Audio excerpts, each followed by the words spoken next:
Sejam muito bem-vindos ao novo episódio do Tax Tech, o podcast da BMS Consultoria Tributária. Sabe que o nosso compromisso é sempre trazer as melhores práticas do mundo tributário, do mundo previdenciário e do mundo dos negócios. E hoje a gente tem o privilégio de voltar aqui com o professor Fernando Pestana, presidente da 12ª Junta de Recursos da Previdência Social, que vocês não têm ideia. Os posts, os cortes deles viralizaram na internet. É um novo famoso na internet. A gente teve 2 milhões de views, Pestana. Muito obrigada. Eu tô aqui, sei lá, nas nuvens. Eu nunca imaginei que algum dia eu pudesse falar alguma coisa que repercutisse tão bem assim no meio da nossa sociedade. Que bom poder ajudar. Bom, né? O povo acha que tributário, previdenciário, benefício é chato. Nada. Mas quando se fala com amor, sim, multiplica, já pode contar para os filhos. Já. Dizendo, olha, eu sou famoso na internet também, mas é que os assuntos levam na nossa vida, desde que a gente nasce. É uma paixão, né? Isso a gente, porque é o nosso dever de servidor público. A gente está aqui para ajudar, orientar, né? Eu não posso fazer, mas orientar é o que eu faço. É o dever do servidor público. Está lá na nossa lei. Tá lá. Então, assim, vamos orientar hoje novamente. Então, não. Obrigada, Pestana, por estar agradeço. aqui com a gente. A gente já está firmando um compromisso aqui, ó, de ter uma periodicidade, no mínimo, uma vez por mês, para trazer tudo do dia a dia que o Pestana faz e dividir um pouquinho com vocês. Beleza. E vocês também que estão nos ouvindo ou nos assistindo também, se me permitir, né? Vou fazer isso aí. Joga as perguntas para cá e a gente tenta responder na próxima. Boa ideia. Né? Então, assim, entre nas nossas redes sociais, temos todas, LinkedIn, Instagram, Facebook, e façam as perguntas para o Pestana, que eu vou anotar tudo aqui, e no próximo episódio vai ser só tirando as dúvidas. Combinado? Eu só não vou deixar meu celular, porque senão eu não durmo. Então, deixa para vocês aí sim. A gente fez um episódio com o Claudeci, professor Claudeci, que foi maravilhoso também. Ele falou que ele é convidado para casamento só para tirar dúvida da pessoa. A gente sai andando pelas ruas, você não me tira uma dúvida aqui, eu digo, meu pai do céu, aí a minha mulher fica me pegando aqui, filho, vamos. Eu digo, peraí, mas eu tenho que orientar. Daqui a pouco até ela responde. E quando você dá uma resposta que a pessoa não gostou, que ela sabe que está errada, que vai ser indefinida, aí ela começa a sair chateada. Eu digo, paciência. Então. Mas vamos começar, então, com aquela dúvida, aquela pergunta quente que ficou do último episódio. Assistam. Beleza. Para vocês ficarem na mesma página. Existe a CID, eu anotei aqui, ó, é R53, que é aquela que pode ter um afastamento, um atestado por cansaço? Existe.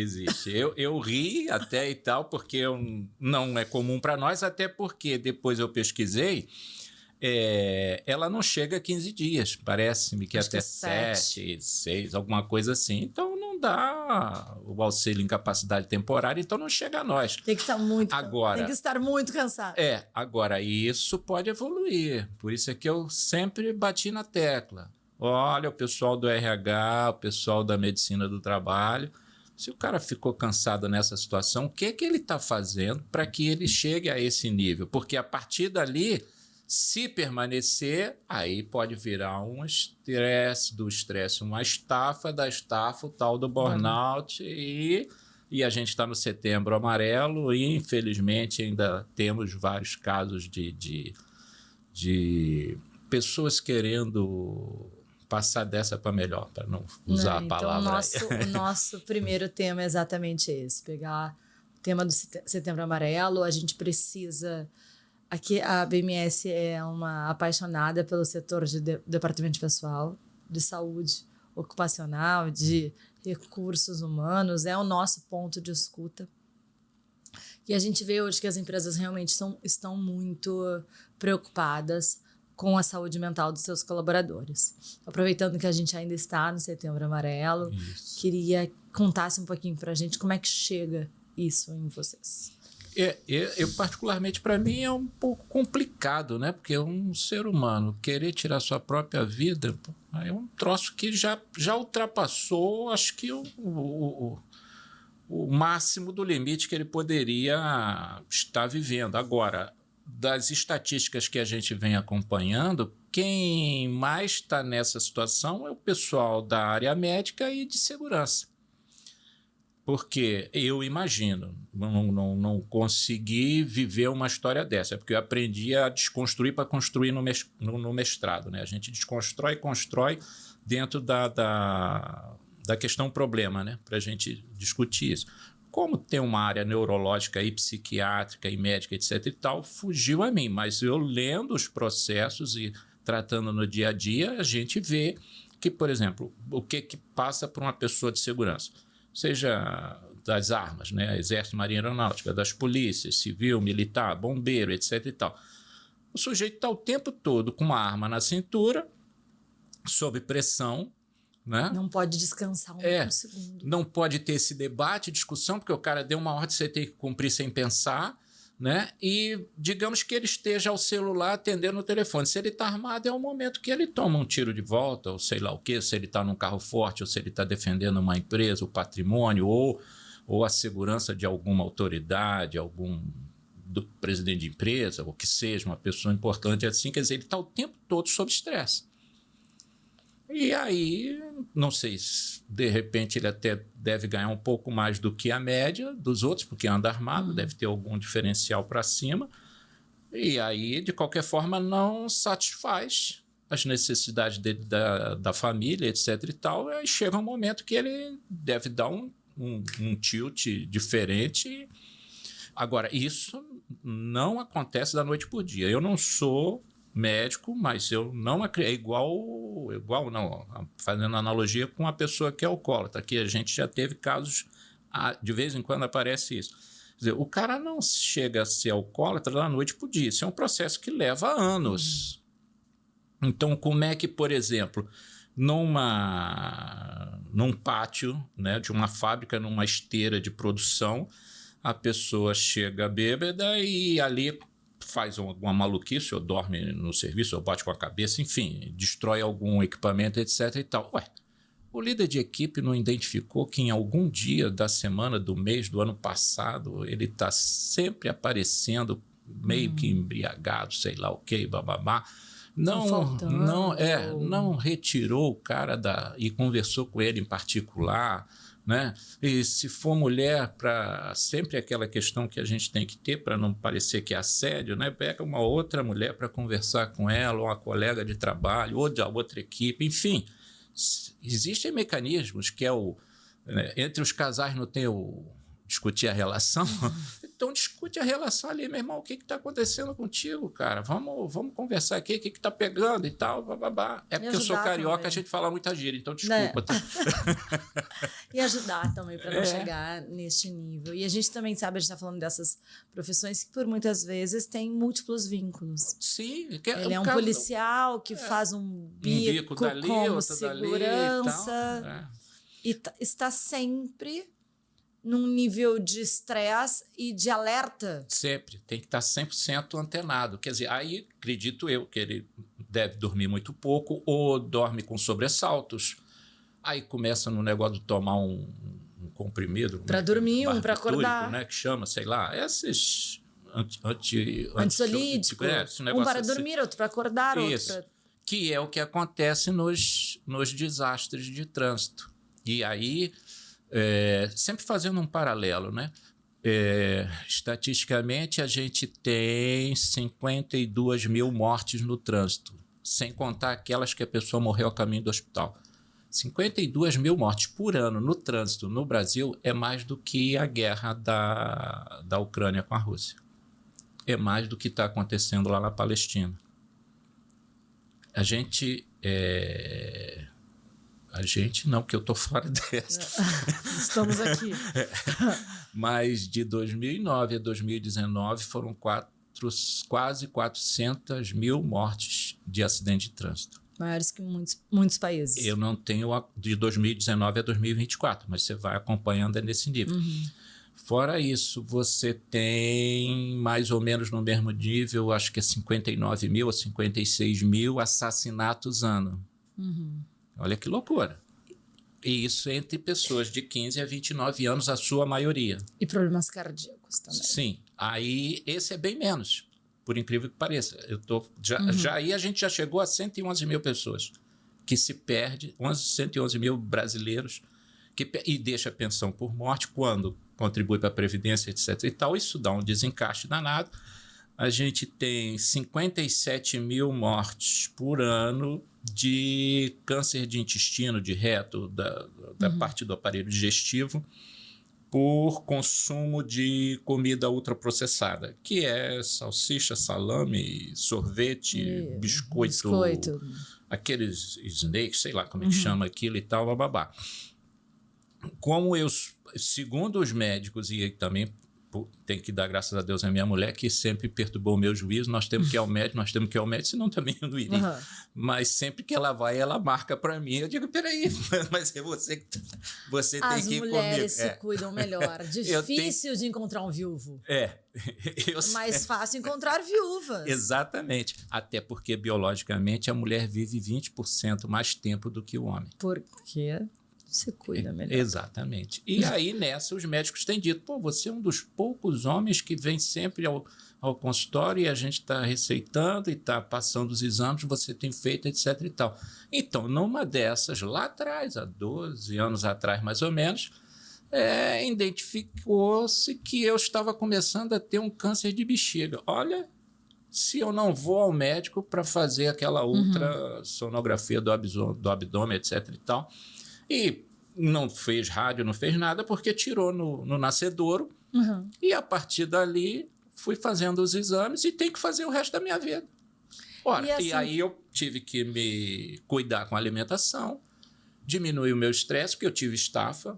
Não parece que não, mas servidor público também tem estafa, porque ainda mais na Previdência Social, que são milhões e milhões de processos dia, você tem que dar conta dos prazos. Enfim, eu só estou contando uma história minha que pode ser de milhões de pessoas. Então, aí as pessoas olham mais para fazer um check-up, mas não vai numa terapia. Isso, exatamente. Então, as pessoas conseguem medir e avaliar as questões físicas e as mentais por muitas vezes não. E eu costumo dizer o seguinte, isso que nós estamos fazendo aqui é uma terapia para mim. Porque eu adoro o que eu faço. Não estou rico, não vou ficar rico, etc. Não, agora está com 2 milhões de views. Né? Mas eu adoro isso, debater os assuntos. Então, olha só, a questão problemática que a nossa sociedade vai enfrentar daqui para os próximos também 24, para os próximos 25 anos, para chegar lá em 2040, 2050. Já agora em 2030, antes de 2030, vamos ter que discutir uma nova reforma da Previdência. Mas eu sei que não vai ser em cima do regime geral. Tem que ser em cima do regime próprio militar. Sem querer falar mal de A e de B. A gente tem que... uma nova viralização. Não, porque olha só, o sujeito entra lá para o Exército, vamos arredondar, 18, 20 anos. Aí ele fica 25 anos de serviço, seja policial, seja, enfim, área militar. 20 com 25 dá 45. Ele vai viver até os 80, 90. Então ele vai sacar mais do que depositou. A reforma tem que estar aí. Porque no regime geral já foi mexido. Exato. Aí eu vou completar com esses dados que eu havia colocado. A gente está com 0,52% de taxa de natalidade. É a menor desde que começou o censo, 1872. 0,5%, ou seja, os casais só estão tendo meio filho. Se eu tenho 200 milhões de habitantes, 210 arredondando aqui, pela nova análise do IBGE, mas vamos botar 200, 1% daria 2 milhões. Está nascendo 1 milhão de pessoas por ano no Brasil e está morrendo mais do que isso. Então, está morrendo mais do que está nascendo. Apesar de que a gente está envelhecendo, está vivendo mais. Mas, olha, quando chegar lá na frente, a curva começa a descer. E desce rápido, porque não está nascendo. Aí eu te jogo um dado do Japão. O Japão já entrou em colapso. E esse colapso aí, entre aspas, que eu estou dizendo a questão populacional. Coreia do Sul, mais ainda. Por a cultura oriental, eles não costumam namorar e ter filhos antes dos 20 e poucos anos. É questão cultural. Também não tem muitos filhos. E aí eles resolveram o seguinte, pode pegar essas estatísticas, depois se você quiser no próximo podcast eu trago já as análises feitas da fonte de onde foi tirado isso.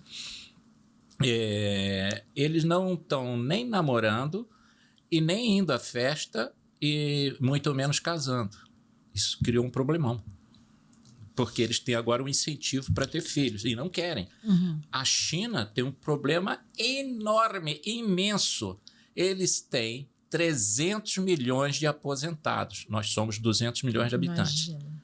Eles têm 1,5 Brasil de aposentados. É o tamanho da população dos Estados Unidos, 330 milhões da população dos Estados Unidos. Tem um Estados Unidos inteiro aposentado. Isso gera um problema, porque aí a gente tem que entender a história. Como que vai pagar essa conta? Exato. Aí já começou a mudar agora para 2025. A expectativa de vida, quando começou a República Popular da China, foi em 49, depois da Segunda Guerra, era de 39 anos de idade. Hoje é 79. Mais do que dobrou. Se a expectativa de vida dobrou e a questão da previdência social lá era a pessoa se aposentar, homem com 60 e mulher com 55, que para nós aqui ainda é o rural, e se o cara está chegando a 79, deu desencaixe. Agora, se não deu desencaixe de 1 milhão de pessoas ou 2 milhões de pessoas, deu de 300 milhões de pessoas. É muito dinheiro e muita gente. Não está fechando. E para o nosso país também não está fechando. Agora, não adianta aumentar imposto porque ninguém aguenta mais pagar imposto. Então, vamos lá. E a gente tem que mexer na Previdência. Vamos mexer em quem agora? Tem que mexer no Judiciário, por exemplo. Já mexeu com a reforma, de certa forma, mas é a longo prazo. Né? Agora, não mexeu no regime militar. Tem que mexer. Como? Eu não sei. Tem que botar na mesa e dizer, ó, a conta está aqui, cara. Quanto é que você quer entrar aqui? Tem que botar mais um pouco. E a reforma, ela foi tão bem vendida pra gente? É aquilo que eu digo no economês, o Estado de qualquer lugar do mundo, o Estado nacional, ele foi criado só para tributar. Só existe para isso. E não tem outra função a não ser tributar o que está ali dentro. O que está ali dentro? Pessoa física e jurídica. Então, quem viver naquele país, X, Y, Z, ele paga tributo, de alguma forma. Esse tributo, como é uma equação, e é uma igualdade por ser equação. O outro lado, está aqui o dinheiro do tributo. O que a gente faz com isso? Aí o governante é que decide. E quem é o governante? As elites dominantes daquele local. Então a gente tem que sentar à mesa e discutir. Meu irmão, essa conta não vai fechar. Não, já não está fechando. E a gente vê também... Aí você começa a falar e eu não paro. Né? Mas a gente adora. O que a gente vê hoje? Assim, não existe nenhum esforço para diminuir os gastos. Não querem discutir e isso. A gente vê também um subterfúgio de como está inaceitável aumentar os impostos neste momento. Então, o que o governo faz? Arruma empecilhos para as empresas pagarem os seus impostos de forma correta. Sim, e também não se discute no Congresso, que eu gosto dessa teoria. Eu não tenho que taxar o consumo, eu tenho que taxar o patrimônio e a renda, como é nos estados da Europa, nos Estados Unidos, enfim. Você chega lá, você vai comprar um produto, a quantidade de ICMS e sei lá o que é mínima. Mas quando você atinge um nível de renda ou de patrimônio X, você paga mais. Ou seja, uma coisa compensa a outra. Porque se eu tenho um produto barato, eu vou consumi-lo. E vou consumir muito mais, então eu preciso de mais gente. Então, eu estou gerando emprego e renda, eu estou gerando mais tributo. E ele está voltando para a máquina. Essa é que é a realidade. Mas ele precisa voltar para a máquina. Mas... Voltando aqui... E o pessoal do agronegócio, ele paga muito pouco tributo. Paga muito pouco. O ITR é menos de 1%. E o IPTU é, sei lá, 5% do valor, chega até 5% do valor. É uma distorção que você tem que sentar à mesa. Todos têm que sentar à mesa e discutir. Meu irmão, essa conta tem que fechar. Eu tenho 200 milhões de habitantes que comem 5 vezes por dia. Eu preciso de 1 bilhão de pratos de comida dia, à mesa. Tem que sentar e discutir isso. Isso custa dinheiro. Custa dinheiro, custa vontade, custa suor, custa determinação além do dinheiro. E essa vontade, esse suor, A gente estava falando agora que servidor público também tem fadiga, também trabalha muito. Fui servidora pública bastante tempo, então compactuo deste pensamento. Eu lembro uma época da minha carreira, eu chegava em casa na hora do Jô Soares 11h30. Não façam a conta para ver a minha idade. Mas, não, você está com 25 anos. Jô Soares 11h30, eu chegava e já tinha... Trabalhava em Botafogo, já tinha montado a lei seca quando eu saía da empresa. Uhum. Então, foram alguns anos nisso. E a gente teve, com base nesse suor do servidor público, uma boa notícia esse ano, que tivemos uma redução drástica da fila do julgamento das contestações do fator acidentário de prevenção. Maravilha. Nosso Maravilha. Queridinho, que a BMS é apaixonada. Toda vez que o Paulo Rogério fala que vai acabar com o FAP, eu falo, pelo amor de Deus, eu vou ver do quê? Eu sou apaixonada pelo FAP. Mas... É o professor Paulo Rogério, que é colega meu de já aceitou o convite para participar aqui do nosso podcast. Ele foi meu professor, né? E nós somos colegas, nós somos presidente de turma de recurso. Ele tem essa... Ele que criou o FAP. Ele que criou o FAP, foi a mas tese desistiu. de doutorado dele. E agora ele fica dizendo nas aulas que o FAP vai acabar. Eu digo, cara, então me ensina essa. Eu tenho que fazer mais um curso contigo. Eu falo, olha só, professor, eu aprendi tudo contigo. Agora que acabar tudo que eu aprendi.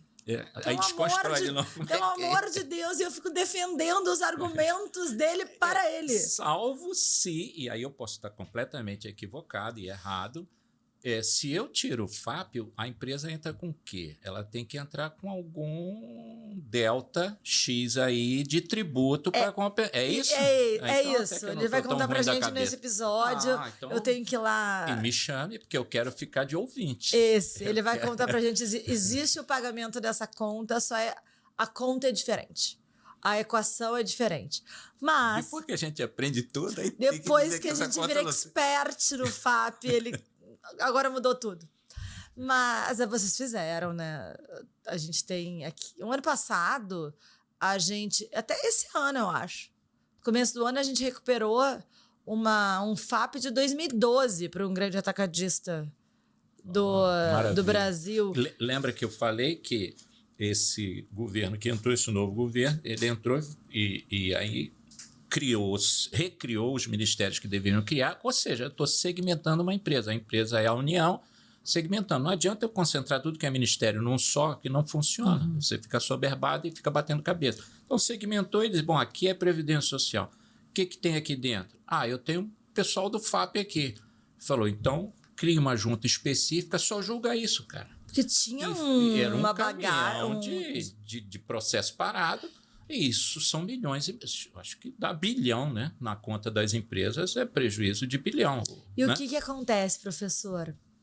O FAP pipoca agora no dia 30 de setembro, então provavelmente quando esse episódio for pro ar já está no seu FAP Web, no seu eGov. Olhem o FAP, pelo amor de Deus, porque existe uma janela de oportunidade do dia 1º ao dia 30 de novembro para que se faça a contestação administrativa. E, por favor, faça a contestação correta, porque 99,9% desses processos está tudo está capenga, está faltando prova. E aí, amigo... Parece fácil, mas não é. É um negócio... Então, o que eu estou dizendo? Olha...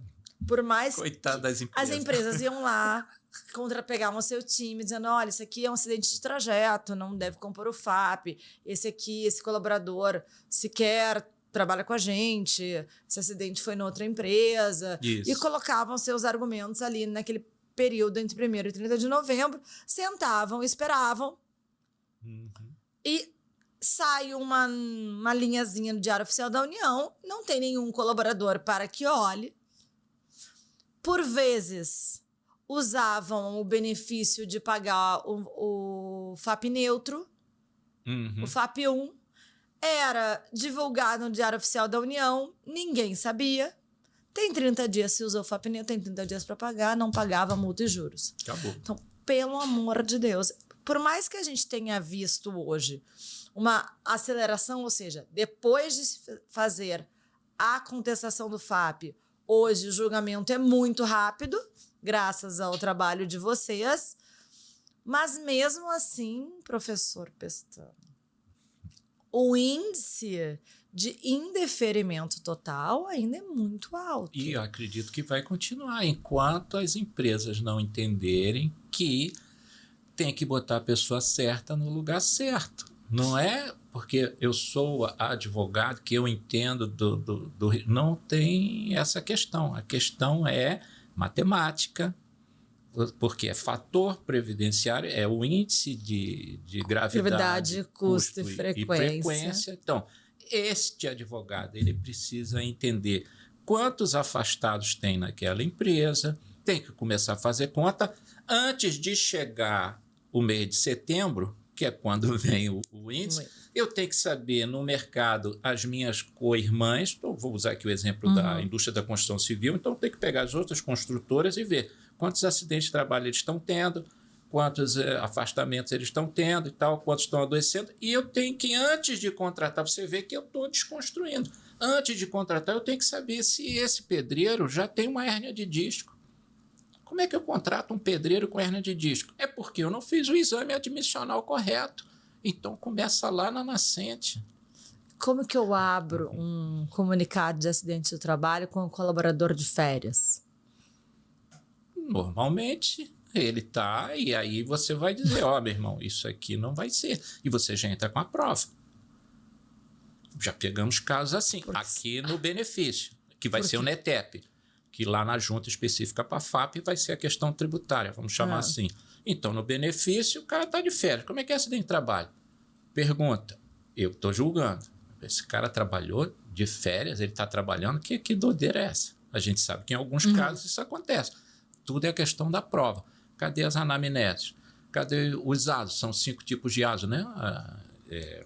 Admissional, demissional, retorno ao trabalho, mudança de função, estou esquecendo um aí. Sei lá, um troço desse aí.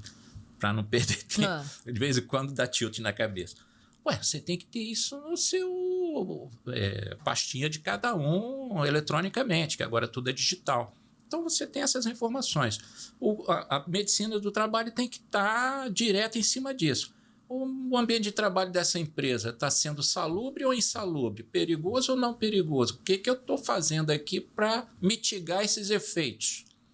Né? Aí minha empresa que deu causa. Isso. Assim, né? Pegando ainda... A gente falou no último episódio sobre os professores. Professores que têm múltiplos vínculos. Isso. O pessoal da saúde. O mesmo caso acontece com o pessoal da saúde. Direto. E aí, em qual lugar ele pegou a doença ocupacional, que aí é o NETEP ocupacional, porque precisa entender, pessoal, que o perito médico federal, ele é médico, ele passa num concurso e ele tem a questão da lei a seu favor. Ele diz, eu tenho discricionariedade. Se eu disser que abacaxi é laranja e laranja é mamão, acabou, meu irmão. Você, empresa, tem que dizer o contrário. Porque eu acho que é isso. Não é só dizer. Ou melhor, ele acha não. Eu tenho certeza que é isso. Porque, olha só, ele vai em cima da lei. 19, 20 e 21. Artigo 19, 20 e 21 da 8.213. Ou vai ser acidente de trabalho, ou é acidente de trabalho. Pode ler a lei se não tem esses 3 verbos. Ou é acidente de trabalho, ou ele considera acidente de trabalho, ou ele equipara acidente de trabalho. Ponto. Ele não usa outro verbo, só esses 3. Aí ele pega o caso, já estou criando aqui no meu tilt, aqui na minha cabecinha. Eu sou um carteiro, empresa pública ou empresa qualquer privada de correio, e eu estou trabalhando no Rio de Janeiro. Aí eu peguei febre amarela. Aí, meu amigo, isso não é acidente de trabalho. Aqui não tem febre amarela. Pode ter um caso que veio do outro lugar do mundo. Aqui não. Agora, eu sou um carteiro que eu trabalho no Amapá. Meu irmão, se você não vacinar aquele empregado lá, ele vai pegar febre amarela. Então, vamos considerar que o ambiente de trabalho é nocivo aquilo. Não sei se eu consegui... Porque eu tenho que falar de um jeito que todos entendam. Né? Eu não vou ficar aqui dando juridiquês, né? É isso. A gente Covid. Covid. Foi direto. Eu sou Então, motorista de ônibus. Aí eu tô lá dirigindo ônibus lotado. Mas se eu peguei Covid, peguei aonde? Peguei em casa? Peguei... Não interessa. Eu sou perito médico federal, motorista de ônibus com Covid, pegou no trabalho. Prove você o contrário, empregador. Enfermeiro pegou em qual trabalho? Isso. Prove você o contrário. Se eu sei que eu estou com Covid e eu sou o dono do hospital, sou um empresário, dono de um hospital, ou que não é sozinho, normalmente é uma equipe, é um fundo né, imobiliário, etc. e tal, exame em todo mundo, direto, todo dia. Equipamento de proteção individual, equipamento de proteção coletiva, afasta todo mundo de tudo que é lugar, os remédios tem que tomar esse, sei lá o que, aí entra o pessoal da medicina. Todos. Isso, todo mundo lá com aquelas máscaras, aquele negócio todo, estamos em pandemia, ou então não atende, ou então fecha. Faz igual a China. Tem um casinho aqui, fecha a cidade. E, por causa disso, 1 bilhão e 400 milhões de habitantes, foram 38 mil mortes por Covid. São 7 Brasis aí, né? O Brasil, com 200 milhões de habitantes, foram 700 mil mortes. Ponto. Isso é decisão empresarial. O que eu faço com isso aqui? Bom, o seu hospital não posso fechar, tem que atender, beleza. Vamos criar uma barreira aqui. Aquelas pode ter pego em qualquer lugar, menos isso. No hospital. Aqui não, porque aqui eu fiz tudo que tinha que fazer. Aí o cara vem, olha, eu peguei Covid. Está aqui os documentos. Documento médico, relatório, não sei o quê, blá. Aqui não foi. Mas e o ambiente de trabalho? Não é suscetível a ter aquele tipo de... Como vamos sair da pandemia, vamos entrar num outro aspecto dentro da área da saúde. Eu trabalho no laboratório de análise clínica, exame de sangue, radiologia, tal, blá. Se eu estou trabalhando, fazendo exame de sangue toda hora, a probabilidade de eu me espetar com uma agulha e aquele sangue está com HIV, a probabilidade é relativa. Aí pode ser que eu pegue a doença. Então, o que eu tenho que fazer? Eu tenho que usar luva, tenho que evitar que eu me espete, enfim. Para evitar que eu me espete, eu não posso trabalhar em 5 lugares. Então, na hora de te contratar, eu tenho que saber a tua vida lá fora. Meu irmão, tu trabalha onde? Não dá para trabalhar aqui, cara. Tu já trabalha em 3, 4 lugares, tu vai dormir aqui.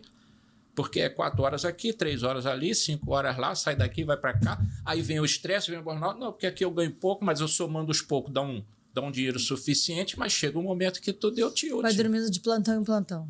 Aí, meu irmão. E aí dorme pouco, aí toma o barbitúrico lá, sei lá como é que é o negócio. O remédio para dormir. O remédio para dormir, o outro para acordar. É o tal do caminhoneiro na estrada. Ou seja, a gente está aqui debatendo o dia a dia das profissões. Cara, é isso. 52 mil acidentes com morte no trânsito, 57 mil assassinatos, 59 mil assassinatos, 57 mil pessoas morrendo porque comeu errado.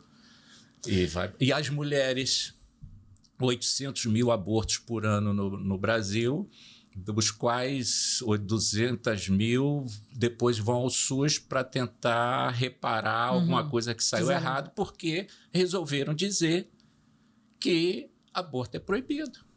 Ora, então eu preciso ter um problema educacional aí. E aí começa a entrar aquele problema da religião. Não estou preocupado com religião, estou preocupado com a saúde da mulher. Rapaz, você vai abortar, olha o que você está fazendo. Então, eu tenho mecanismos contraceptivos, tanto na mulher quanto no homem, evidentemente, que a gente precisa debater isso em sociedade. Agora, dizer, o menino veste azul, a menina veste rosa e a terra é plana, aí não dá para conversar, cara. A gente desiste e volta. A gente viste de volta. Vamos voltar lá, Pedro Álvares Cabral, quando chegou no Brasil. Mas agora estava explicando para a gente sobre a importância do NETEP ser feito de forma técnica. A gente na BMS tem, eu sempre falo nas nossas entrevistas, uma questão a gente chama um sistema, mas não é um sistema, é um serviço. O serviço de gestão de afastados. O gestão de afastados, ele cuida do afastamento da pessoa desde o D1 até o retorno dela. A gente tem visto hoje que as empresas têm um problema de limbo previdenciário muito grande. Que, para mim, limbo não existe. Tá? A gente tem essa discussão antiga. Bom, as empresas têm colaboradores que não sabem onde estão. Isso. A gente tem um problema, professora, de agendamento de perícia. Um problema grave, eu vejo. E está reduzindo bastante, creio eu, que mais entre 6 meses a 1 ano, ou até menos, vai reduzir. Não, mas por que isso? Porque se eu não preciso mais te atender enquanto perito médico federal fisicamente... Que agora é online. É online. Eu coloquei o tal do Ateste Med. Nossa, ideia fantástica. E, modéstia à parte, ideia nossa, de servidor, né? Uhum. Olha, coloca o atestado médico. Quem deu esse atestado não é um médico? Aí eu estou vendo o CRM dele. Eu vou acessar o sistema, esse cara existe, ele não morreu. Pode ser que esse carimbo seja falso? Pode.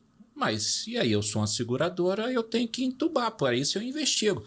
Então, eu tenho que ter a boa-fé da pessoa que está me entregando o documento. Eu não sei se o médico que me deu aquele atestado, enquanto eu sou paciente, se ele é um falso médico, que ele roubou o carimbo do outro ou copiou. Mas isso também não saberia na presencial. Exatamente. Faz a menor diferença. Então, eu tenho que economizar. Se eu sei que tenho que atender 1 milhão de benefícios, 0,5% da população são 200 milhões de habitantes, e eu tenho que atender 1 milhão de pedidos.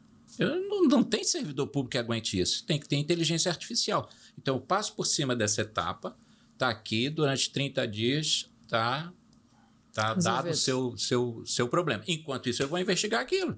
E aí eu vou jogar na inteligência artificial. Esse cara existe? O que esse cara é? Ortopedista está dando muito atestado de psiquiatra mesmo. Então, alguma coisa está errada.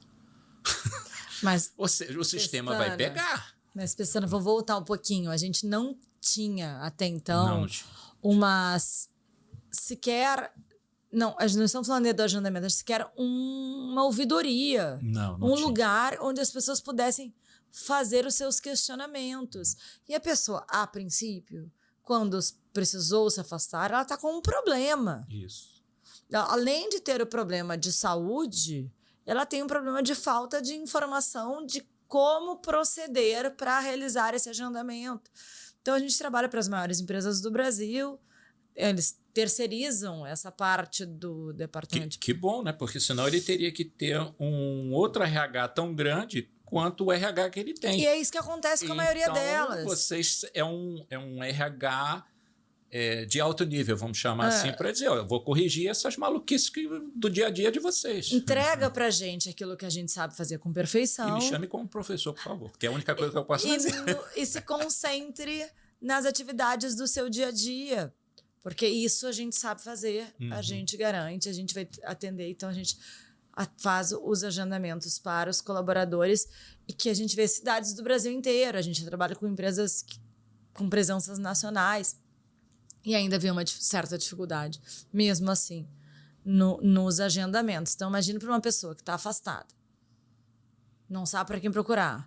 O RH também desconhece. Assoberbado. Isso. Desconhece, não pode parar a sua vida para auxiliá-lo. E a pessoa do RH, coitada, ela está lá 8, 10, 12 horas dentro da empresa, ela não se atualiza, porque não dá tempo. Ela teria que fazer um pós, sei lá o quê, uma graduação, enfim, qualquer coisa, para que ela entenda e a legislação muda toda hora. Falando em legislação que muda, ontem a gente teve a portaria 3020.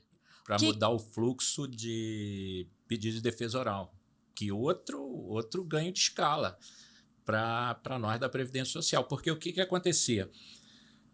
Chegava o procurador, que pode ser um advogado ou não, porque aí independe se for empresa ou pessoa física comum, né, ao invés de ser empregado, para todos os tipos de benefícios, ele chegava em cima da hora, eu quero defender você, porque o INSS faz assim, na junta de recursos já é uma outra esfera, que a gente está no Ministério, e o INSS é autarquia.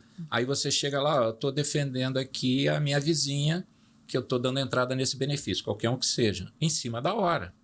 E aí dava entrada errado. Aí dava entrada, ia parar lá no IBAMA, ia parar na FUNAI, ia parar em qualquer lugar. Menos... Porque também era centralizado. E aí este novo governo entendeu o seguinte, não, vamos acabar com esse negócio. Vamos fazer um sistema piramidal mais célere. Então, Agora é o Fala BR, que é da CGU, que é a Controladoria Geral da União. Então, tudo vai para lá. E lá está a ouvidoria da União, da qual a ouvidoria que não existe no CRPS é esta ouvidoria. Porque a pessoa ficava mandando e-mail, eu quero de uma ouvidoria que não existe. E depois ele dizia, cerceamento de defesa, da onde, cara? Eu nunca te vi, não sei de onde você percebe. Agora não, agora acertou. Mas o público não tem culpa. Não tem culpa. Das falhas do governo. Exato, mas o governo somos nós.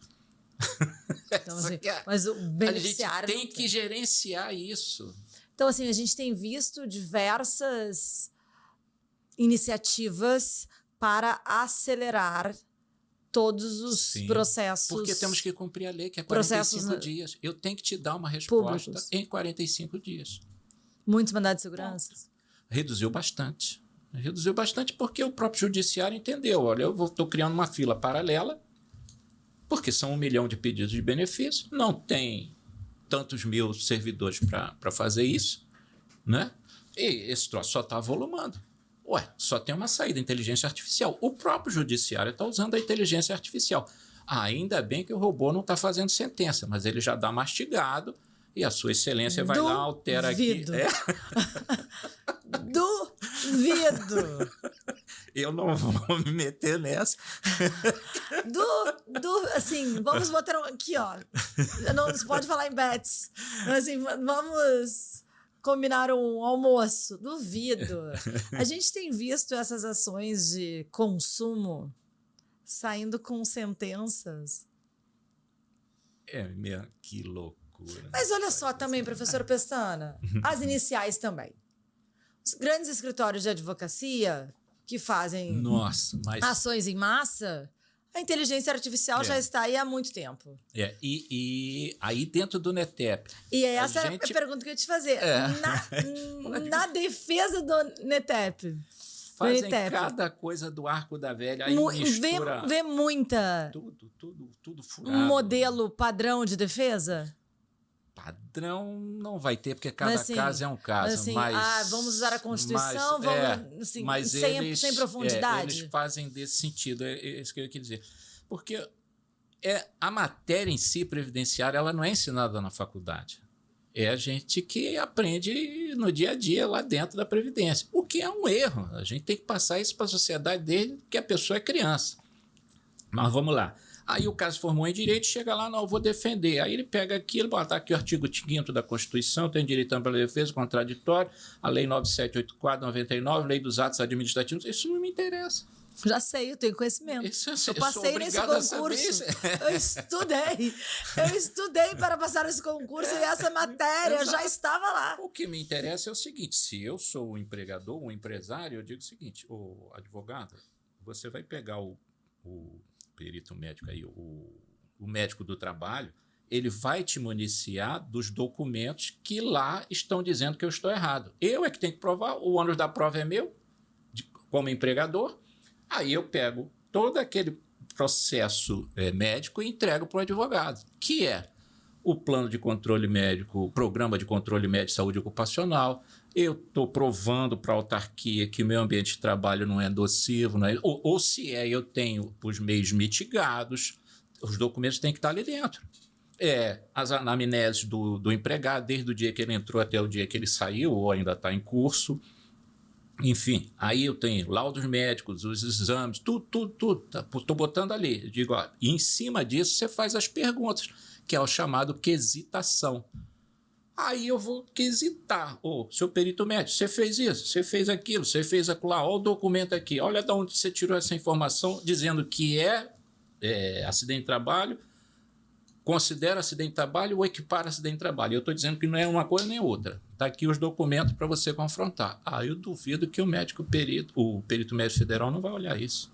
Agora, se eu enfio só questão de direito, lei, decreto, não sei o quê, eu não provou nada. Você só está reclamando. Só provou que eu já sei. E aí, eu não tenho que decidir? Não estamos em turma? Não é um acórdão? Aí votou o representante das empresas, votou o representante dos trabalhadores e votou o representante do governo. Tem prova? Não, um abraço, tchau, perdeu. Está mantido no ETEP. Aí deu FAP, vai lá reclamar no FAP. E é exatamente isso que acontece. E é a mesma coisa. No FAP eu tenho problema matemático. O FAP ele é o retrato. É o retrato do que aconteceu nos últimos 2 anos. É.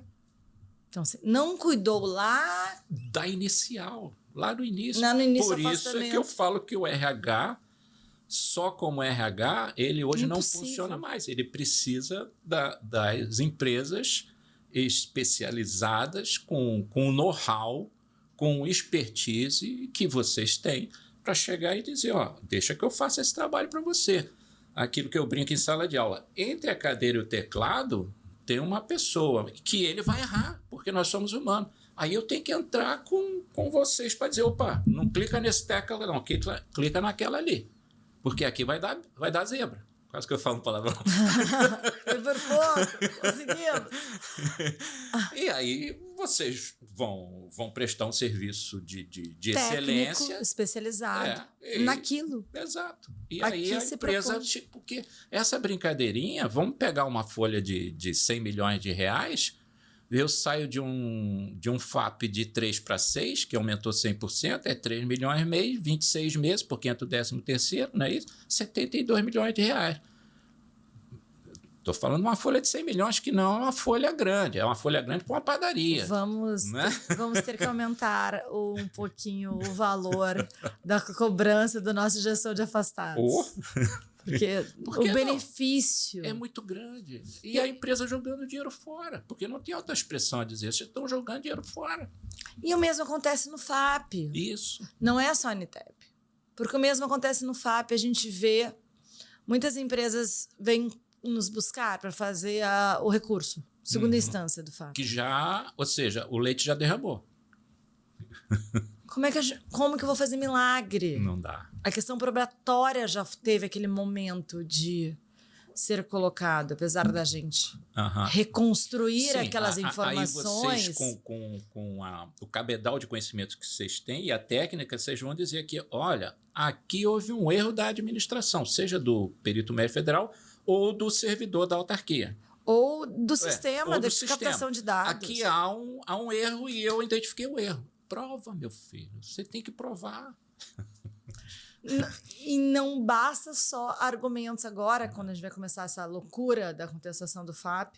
A gente tem 2 andares aqui no Rio de Janeiro. Eu venho só de tênis, porque o comercial fica ali em cima, o personal lá embaixo. E o telefone não para de tocar e a ligação... A Deus, né? Graças a Deus tem trabalho. É o que eu digo para os colegas. Ainda bem que temos 1 milhão de processos nos esperando. E é 28 de novembro, o sistema começa a cair, igual o último dia do seu imposto de renda. Não acha que a máquina é perfeita. E a gente precisa fazer o entendimento daquela situação.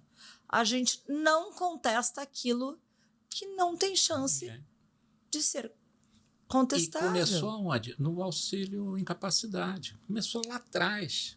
Pô, mas por que esse empregado deu entrada nisso e eu não fiquei sabendo? Porque você não fez o que a regra diz. A lei está dizendo isso. Olha, empresa, faz um convênio conosco, com o INSS, que você tem acesso a todas as informações desde a inicial. Ah, mas é muito trabalho. Ok, passa para vocês. O que a gente faz? Faz para mim. E a gente vai entregar um dashboard com todas as CIDs, qual é a filial que afasta mais, qual que afasta menos, qual o dia que afasta mais, qual que afasta menos, qual o período médio que os empregados retornam. Que tipo de doença ou afastamento está fora da curva. Naquele estabelecimento, porque por vezes é diferente de um do outro. E não só isso, eu digo pelo tipo de afastamento, sei lá, vou chutar aqui, o cara quebrou a perna é 30 dias, aí o outro quebrou a perna é 90. Peraí, tem alguma coisa errada aqui, porque o normal é 30, vamos botar 35, 40 e ainda engulo. A 90 não dá não, meu irmão, chama esse cara aqui. Percebeu? Ontem a gente recebeu um pedido de uma colaboradora que ela tinha um atestado de 2 dias. Tinha vários atestados de 2 dias de afastamento. Pronto, é o que veio à cabeça que nós julgamos há pouco tempo. Me conta. Não vou dizer o nome da empresa, nem do escritório.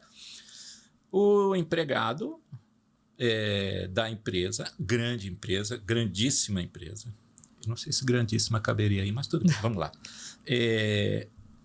Veio contestar o NETEP. Artigo 5º, lei, não sei, eu estou olhando, cadê o raio dos documentos médicos aqui? Nada. Eu falei, perdeu, estou calado. Relator, aí o relator, pô, pá, negado. Como vota representante da outra classe. Pum, negado. Eu falei, não tem o que fazer aqui, não tem como ajudar. Negado. E o advogado subiu 3 metros de altura. Pode subir 10, meu irmão. Cadê o documento médico aqui para você dizer que o médico e o perito médico federal disse que era acidente de trabalho? Não, mas ele nunca aconteceu, não sei o quê. Aí eu falei, doutor, olha aqui, tem 7 afastamentos de acidente de trabalho pela mesma doença. Então, no mínimo, há 7 anos, vocês não contestam. Cara, tu chegou aqui vendido, não foi assim que eu falei, mas tu chegou vendido no lance, tomou bola nas costas. Foi isso que aconteceu ontem. Era uma menina que tinha 8 afastamentos de julho e agosto, atestados de 2 dias. E ela queria saber como fazer a perícia. E o último atestado dela tinha sido em 16 de agosto, de 2 dias. 18 de agosto ela teria que retornar. Toda hora 2 dias. Ter retornado. Ela ligou, querendo fazer o agendamento da perícia, ligou lá pra gente. A gente falou, olha, você não tem nenhum atestado válido. Mas eu liguei pra minha médica e ela disse que eu tenho que ir no médico do trabalho, porque ela não vai mais me dar atestado, porque ela acha que eu tenho que retornar. Ela não está errada de todo, né? Porque aí entra a hierarquia dos atestados médicos, que é uma coisa que vários RHs não conhecem. E o trabalhador em si não conhece. Quer dizer, eu tenho o médico assistente. Que é um médico normal. Que é o que vai te atender. O que você tem? Dor no joelho, dor na barriga, sei lá. Eu estou te atendendo, te dei esse remedinho, eu te mandei fazer o exame. O médico assistente tem que ser um médico do plano de saúde da empresa? Ou pode ser um médico do SUS ou pode ser um médico particular? Qualquer um. É o cara que está te atendendo. E aí você vai se ver com a empresa quem vai pagar essa conta. Tá. Não importa. Atendi, está ali um documento médico. Ó, eu tenho essa incapacidade, qualquer uma que seja. Aí o médico da empresa tem que pegar esse documento, que já começou o erro daí, porque a maioria das empresas não faz isso. O médico do trabalho ou a equipe médica do trabalho, que pode ser também pelo plano de saúde, como equipe médica do trabalho, chamar esse cara e dizer, me dá esse atestado aqui, o que é isso? Ah, isso é dor de estômago, mas o que tu comeu? Não, a gente aprendeu agora, R53, fadiga. Fadiga de quê, meu irmão? O que é isso? É porque o teu time perdeu? Qual o problema aí? Bateu com a cabeça na parede? Tá, tem que explicar, cara. Mas vai explicar pro médico, não é para mim que sou o teu chefe da equipe, não. Vai lá pro médico, cara. Ele aí tem condições. Total. Ele pode chegar só e dizer, ele eu quero pode, mais... Só o médico pode. Aí ele vai chegar e dizer, eu quero mais exames. Porque às vezes é uma coisa que você não consegue identificar. Se nasceu ali dentro do ambiente de trabalho ou se nasceu fora. Às vezes você não consegue identificar. A grande maioria das vezes, sim, ele estudou medicina para isso. E sabe se o cara está mentindo ou não. Aí ele chega e diz, olha, está aqui o atestado médico do trabalho. Realmente você tem uma incapacidade e eu vou mudar o ambiente de trabalho para te atender. De que forma? Vamos pegar o caso do PCD para que todos entendam. Eu tenho uma pessoa cadeirante e eu tenho uma porta que é menos de 1 metro, não serve. Você tem que fazer uma obra na empresa e botar uma porta de 1 metro para esse cadeirante passar. Ah, não vou fazer isso. Então não contrate, depois paga a multa. Porque você não está contratando o deficiente. Seja de qualquer coisa, eu estou usando só um exemplo. Né? Passou disso, aí eu, médico do trabalho, representante da empresa, vou chegar ou para o advogado ou eu mesmo. Aí de mulher para mulher Marisa, né? De médico para médico. Aí eu chego para o médico, para o perito médico federal, toma aqui meus documentos médicos e eu estou provando que esse cara não teve acidente aqui, o acidente foi lá fora. Acabou o problema, não vai chegar no NETEP, nem vai chegar no FAP, não vai pagar a conta. Pestana, acredita que já faz 1 hora que a gente está conversando? É por isso que eu falo, a gente vai ter... Eu amo isso, né? É muito bom conversar contigo. Obrigada. Eu que agradeço. Eu vou encerrar só para a gente deixar o pessoal com um gostinho de quer mais. Mas te agradecendo mais uma vez por sempre contribuir de forma qualitativa aqui com a gente. com o nosso podcast que a gente ama de paixão. E eu agradeço imensamente poder ajudar, abrir a cabeça das pessoas.